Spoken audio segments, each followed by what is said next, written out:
गुजरे वक्तों की बात है, किसी इलाके में अब्दुल रहमान नामी एक अमीर आदमी रहा करता था। अमान और सुभान इसके दो ही बेटे थे। इसने अपनी जिंदगी में खूब मेहनत की थी। बाप दादा की छोड़ी हुई जायदाद को न सिर्फ संभाला बल्कि इसमें इजाफा किया और नेक नामी भी पाई। अपने अच्छे रवैये के बायस अपने पराए सभी उसकी इज्जत करते थे, लेकिन अब्दुल रहमान की जिंदगी मुख्तसर थी। इसे इतनी मोहलत ना मिल सकी कि वो अपने हाथों अपनी दौलत दोनों बेटों में तकसीम कर देता। यूं भी बाप की छोड़ी हुई जायदाद के वारिस अमान और सुभान ही थे। मां के बाद दोनों भाई बाप के साए से भी महरूम हो चुके थे। इस मौका पर अमान ने छोटे भाई सुभान की खूब दिलजोई की। बाप की जुदाई के गम ने दोनों को अफसुर्दा कर रखा था। आखिर कब तक वो इस गम को सीने से लगाए रखते। एक ना एक दिन तो दुनियादारी निभाने के लिए मैदान अमल में आना ही था। एक दिन सुभान ने तिजारत की गर्ज से दूर दराज इलाके के सफर का इरादा किया और अमान के सामने अपनी दिल्ली कैफियत का जिक्र किया तो उसने कहा, तुम्हारी जुदाई मुझे गवारा तो नहीं, लेकिन तुम्हारे अच्छे मुस्तकबिल की खातिर में बर्दाश्त कर लूंगा। अल्लाह तुम्हें सुर्ख करे। अमान ने जरा तौक़ुफ़ के बाद फिर कहा, मैं चाहता हूं कि इस मौका पर जायदाद का हिसाब किताब कर लिया जाए तो अच्छा है। सुभान खामोशी से भाई की बात सुन रहा था, पहलू बदलने लगा। भाई जान, इसकी क्या जरूरत है, अब्बा जान के पास जो कुछ भी था अब हमारा ही तो है, फिर हिसाब किताब क्या जरूरी है। हर चीज तुम्हारे इल्म में आ जाए तो बेहतर है। अमान ने कहा, जो कुछ नजर आ रहा है सब कुछ वैसा नहीं है मेरे भाई। अमान के लहजे में अफसुर्दगी थी। उसने मजीद कहा, अब्बा जान बहुत मकरूज थे, शायद उन्हीं फिक्रों ने इन्हें वक्त से पहले हमसे छीन लिया।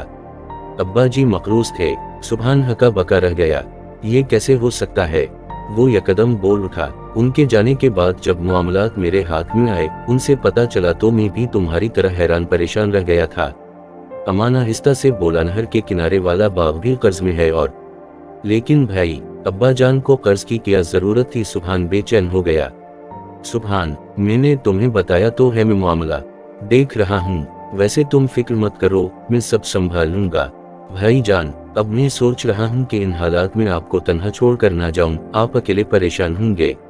सुभान ने सोचते हुए कहा, अरे नहीं नहीं सुभान, तुम तो फकरमंद हो गए, उसीलिए मैं तुम्हें ये सब कुछ नहीं बताना चाह रहा था।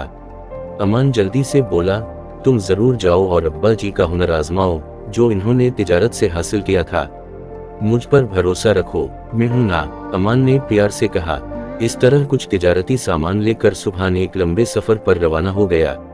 1 साल बाद इसकी वापसी हुई। वो बहुत खुश था। बहुत से तजुर्बात और नए नए मुशाहदात इसके साथ थे। उसने अपने सफर के दौरान कई हम सबक सीखे और तिजारत में कामयाब रहा। इस दफा वो थोड़े दिन के लिए घर आया था। एक बार फिर वो ताज़ा दम होकर नए सफर के लिए तैयार था। सुभान, तुम फिर से सफर पर जा रहे हो, मुझे तुम्हारी कमी बहुत महसूस होती है, लेकिन खैर कोई बात नहीं। अमान ने ठीर ठीर कर कहा, मैं हूं ना, सब संभाल लूंगा। सुभान ने भाई की तरफ देखा। अमान के लहजे में हिचकिचाहट सी महसूस की। जी भाई, उसी लिए तो मैं मुतमईन हूँ, आप हैं ना। सुभान, मैं सोच रहा हूँ कि एक बहुत बड़ी हवेली बनाई जाए, महल नुमा हवेली जिसमें हम दोनों भाई खुश व खुर्रम रहेंगे। अब्बा जान की खोई हुई इज्जत दोबारा पालेंगे। तुम्हारे इल्म में तो है ही कि अब्बा जान जायदाद कर्ज में छोड़ गए हैं। बस बस भाई जान, इन बातों से मुझे तकलीफ होती है। सुभान तड़प कर बोला, अरे पगले तो क्यों परेशान होता है, मैं जो हूँ उसी लिए मैंने सोचा है कि एक शानदार सी हवेली बनाई जाए, लेकिन इसके लिए मुझे कुछ सरमाए की जरूरत है। मेरे पास जो कुछ भी है वो आप ही का है भाई जान। सुभान ने खुश दिली से कहा, 4 लाख दिरहम इस तिजारत की बरकत से मुझे हासिल हुए हैं। बहुत ही मेरे भाई। अमान जल्दी से बोला, इस बार जब तुम लूटोगे तो एक शानदार महल में तुम्हारा क़ियाम होगा, फिर मैं तुम्हारी तमाम रकम भी लुटा दूंगा। अलामत वागै, रकम की बात छोड़िए भाई जान, बस एक दरखास्त है। सुभान ये कहकर खामोश हो गया। कहो सुभान, रुक क्यों गए। अमान बेचैनी से बोला, आप इस महल की 4 ईंटें मुझे दे दीजिए, हर ईंट 1 लाख दिरहम की होगी। सुभान की बात सुनकर अमान दिल खोलकर हंसता रहा। सुभान खामोशी से उसे तकने लगा। ठीक है, मुझे क्या इतराज हो सकता है, मैं लिख कर देने को भी तैयार हूँ। 1 ईंट 1 लाख दिरहम की तुम्हारी हुई। महल का सिंग बुनियाद रख दिया गया। सुभान ने अपने हाथों से वो ईंटें बुनियादों में रखी और सफर पर रवाना हो गया। अमान ने खुशी खुशी उसे अलविदा कहा। इस बार सुभान की वापसी 2 साल बाद हुई थी। इस अरसे में हवेली बनकर तैयार हो चुकी थी। अमान ने शादी भी कर ली थी। सुभान का क़याम हवेली में था। इसने भाई अमान के रवैये में तब्दीली सी महसूस की। खुद सुभान की हालत भी पहले जैसी ना थी। इस बात को अमान ने फौरन ही महसूस कर लिया। अब वो कुछ बेजार सा था। एक दिन सुभान ने अमान से कहा, भाई अब फिर मुझे सफ़र पर रवाना होना है। जैसा कि आपको अंदाज़ा हो ही चुका होगा कि इस बार तिजारत में मुझे काफ़ी नुकसान उठाना पड़ा, इसलिए मैं चाहता हूँ कि आप मेरी रकम मुझे लुटा दें। कौन सी रकम? तुम्हें इल्म तो है अब्बा जान सब कुछ कर्ज में दे गए थे। अमान रखाई से बोला, भाई जान आप कब तक झूठ से काम लेते रहेंगे? हर बात मेरे इल्म में है अब्बा जान का एक टीला भी कर्ज में नहीं है, बल्कि सुभान के सब्र का पैमाना लबरेज हो चुका था। सिर्फ और सिर्फ मुझे जायदाद से बेदखल करने के लिए आपने इतना बड़ा ढोंग रचाया।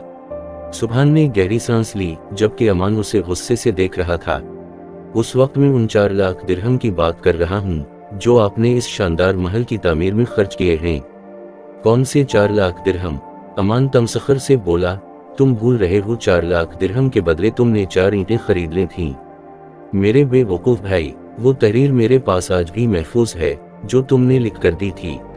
आप इतने अमानतदार हैं कि आपने एक बेज़रर सी तहरीर संभाल कर रखी है। सुभान तनज़ से बोला, ठीक है, फिर मैं उन 4 ईंटों का हकदार ज़रूर हूँ जो मैंने इस महल की तामीर के वक्त बुनियादों में नस्ब की थीं। 4 बुनियादें मेरी हैं। मैंने मुस्तरी से कहकर 4 ईंटों में चांदी का एक एक सिक्का रखवा दिया था। अब चांदी वाली ईंटें हवेली की बुनियादों में कहाँ कहाँ है, एक एक एंट उखाड़ कर देखनी होगी। खुदा का शुक्र है कि मेरे हालात पहले से भी बेहतर हैं, लेकिन खयानत करने वाले को ढील देना नादानी है और अपना हक छोड़ देना भी अक्लमंदी नहीं। सुभान की बात सुनकर अमान चकरा कर रह गया।